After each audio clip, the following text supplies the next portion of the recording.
सियार बोला, ऊंट मामा, फिर से एक कहानी सुनाओ ना। ऊंट बोला, तो सुनो। एक सुंदर से बाग में एक भंवरा और एक गुबरैला रहता था। वह दोनों आपस में बहुत अच्छे मित्र थे।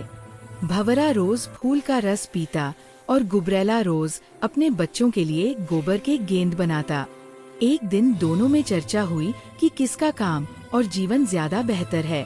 तब भंवरे ने गुबरैले से कहा कि तुम रोज क्यों इस बदबूदार गोबर को इकट्ठा करते रहते हो। मेरे साथ आओ, फूलों का रस पीकर तुम्हें बहुत अधिक आनंद आएगा। गुबरैले ने कहा, मैं अवश्य तुम्हारे घर आऊंगा, पर उसके बाद तुम्हें भी मेरे घर पर आना पड़ेगा।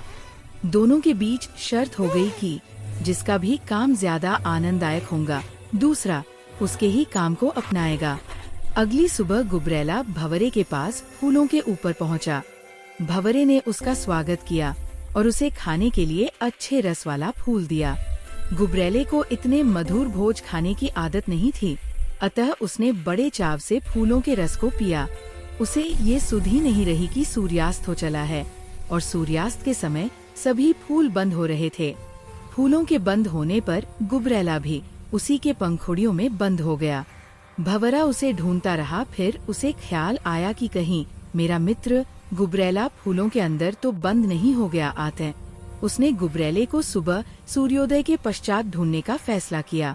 सुबह सुबह एक माली मंदिर के लिए फूल तोड़ने बाग में आया। उसने सुंदर सुंदर फूल शिव को अर्पित करने के लिए तोड़े। भंवरा पिछले दिन की थकान के कारण देर से बाग में पहुंचा। वहां अपने मित्र गुबरैले को ना पाकर उसे ख्याल आया कि माली सुबह मंदिर के लिए फूल ले जाता है, अतः हो सकता है कि फूलों के साथ गुबरैला भी मंदिर में चला गया हो। अतः वो उसे ढूंढते हुए मंदिर में चला गया। वहां जाकर उसने देखा कि फूलों के साथ गुबरैला शिवलिंग के ऊपर चढ़ गया है और पानी के साथ बहकर जा रहा है। उसे बचाने के लिए वह एक पत्ते को मुंह में दबाकर उसके पीछे उड़ा। जब भौंरा उसे बचाने का प्रयास कर रहा था तो गुबरैले ने कहा कि मुझे इस जीवन की अब कोई चाह नहीं रही।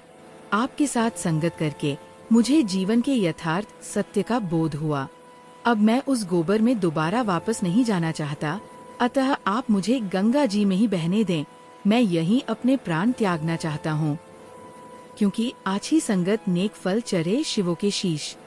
जाने दे रे भौंरा भैया, अब गंगा के बीच मैंने आपकी अच्छी संगत की तो मुझे भगवान शिव के सर की सवारी मिली और अब मैं गंगा के ही बीच में अपना प्राण त्यागना चाहता हूँ।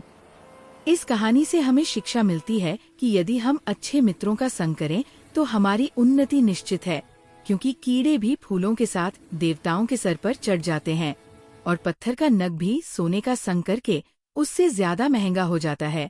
अतः हमें सदैव अच्छी संगति ही करनी चाहिए। दुष्ट लोगों और दुष्ट मित्रों से सदैव दूर रहना चाहिए।